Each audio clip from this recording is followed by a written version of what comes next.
can't stay out here. That child will freeze.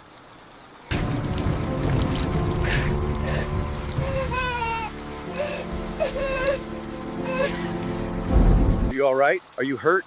Please, help us! There's someone back there! I have nowhere to go.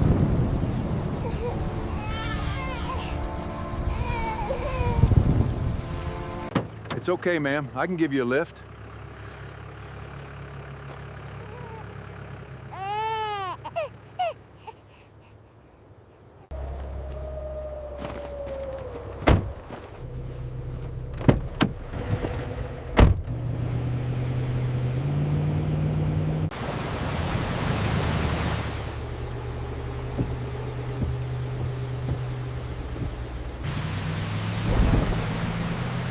The rain had turned the lonely Montana highway into a sheet of silver when Caleb Mercer saw something standing beside the road that made him slam on his brakes. For a moment, he thought it was a torn piece of canvas caught against a fence post. Then lightning flashed, and he saw her, a young mother soaked to the skin, clutching a tiny baby beneath a thin blanket, standing alone in the middle of nowhere. Caleb had spent 3 years learning how to live with an empty house after losing his wife, but nothing had prepared him for the sight of a frightened mother trying to shield her child from a storm. If you believe that kindness can find people even in their darkest moments, take a moment to like this video, share it with someone who needs hope, leave a comment, and subscribe to the channel. Sometimes a small act of compassion can become the beginning of a completely different life. Caleb was 46 and owned a modest cattle ranch outside a small Montana town. His wife, Rebecca, had been the heart of the place. After she passed away from illness, Caleb stopped inviting people over, stopped attending church regularly, and slowly turned the ranch into a place where he worked from sunrise until dark simply so he would not have to think. The house still contained Rebecca's old photographs, her favorite blue mug, and the quilt she had once promised to finish. Caleb had never been able to put those things away. He told himself he was preserving memories, but deep down he knew he was afraid that letting go of anything meant letting go of her. That night, the storm was fierce enough to make the cattle restless. Caleb had been driving back from town when he noticed the woman. He pulled onto the muddy shoulder and stepped into the rain. The mother looked terrified at first, but Caleb kept his distance and spoke gently. Her name was Hannah Brooks, and the baby in her arms was her 7-month-old daughter, Grace. Hannah explained that her car had broken down miles away, her phone had died, and she had been walking for what felt like forever searching for somewhere safe to shelter.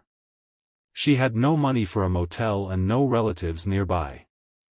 She looked at Caleb with the kind of exhaustion that came from being strong for too long. Caleb helped them into his truck and drove toward his ranch. He did not ask too many questions because he could see that Hannah was already carrying enough fear. When they reached the property, Hannah noticed the old red barn and hesitated before quietly asking if they could sleep there for just one night. She promised she would leave early in the morning. Caleb looked at the baby sleeping against her shoulder and then toward the dark house. For 3 years, he had protected that house from everyone. Yet somehow, that night, protecting it from this mother and child felt impossible. He opened the barn doors and prepared the cleanest corner he could find.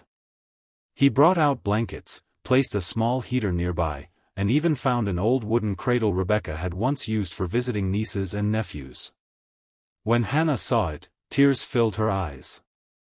Caleb simply told her that Rebecca would have wanted the baby to be warm.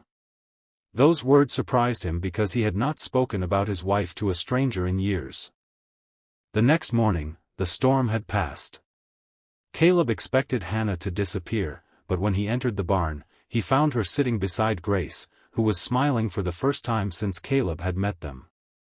Hannah explained that she had been working toward a fresh start in another town but had lost nearly everything along the way. She was not asking Caleb for money or charity. She only needed enough time to find work and a safe place for Grace. Caleb remembered something Rebecca used to say whenever he complained about helping people on the ranch. She believed that sometimes God placed people in front of you not because they needed saving, but because you needed to remember how to care again. Caleb had never understood those words before. Now he did. Instead of asking Hannah to leave, he offered her a temporary job helping with the ranch office, feeding the smaller animals, and organizing supplies. His neighbor, Thomas Keller, helped repair Hannah's car, while Caleb's church friend Martha arranged a small apartment in town that was available at an affordable rent. Nobody treated Hannah like a helpless stranger. They treated her like someone who had simply fallen hard and needed a hand getting back up.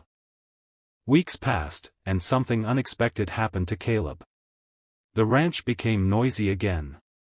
There were baby giggles in the house, fresh flowers appeared on the kitchen table, and someone began using Rebecca's blue mug. At first, Caleb struggled with the changes, but eventually he realized that remembering Rebecca did not require living in loneliness. One evening, Hannah found Caleb sitting on the porch, holding an old photograph of his wife. She sat beside him without asking questions. Caleb admitted that for years he had believed happiness after grief would somehow betray Rebecca's memory. Hannah reminded him that love was never meant to become a prison. It was meant to leave something good behind. Months later, Hannah had her own small home, a steady job, and a peaceful life for Grace. Caleb remained her friend and continued visiting them every Sunday. The old barn was still there, but it no longer represented a lonely place at the edge of the ranch. Caleb eventually repaired it and turned part of it into a community shelter for families who found themselves stranded or struggling, naming it Rebecca's Rest. And every time someone asked why a widowed rancher had opened his barn to a stranger on the worst night of the year, Caleb gave the same simple answer: because once, he had lost someone he loved, and he knew what it felt like to face an empty night alone. If this story touched something inside your heart, please support the video with a like, share it with someone who believes in second chances, and subscribe for more stories about kindness, faith, and hope. Before the story ends, leave a comment telling us this: would you have opened your barn to Hannah and her baby that rainy night? Your answer might remind someone else that compassion is still alive. Sometimes God does not send healing in the way we expect.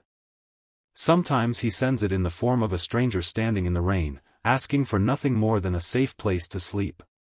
And sometimes, when we open the door for someone else, we discover that our own heart has been waiting behind that same door for a very long time.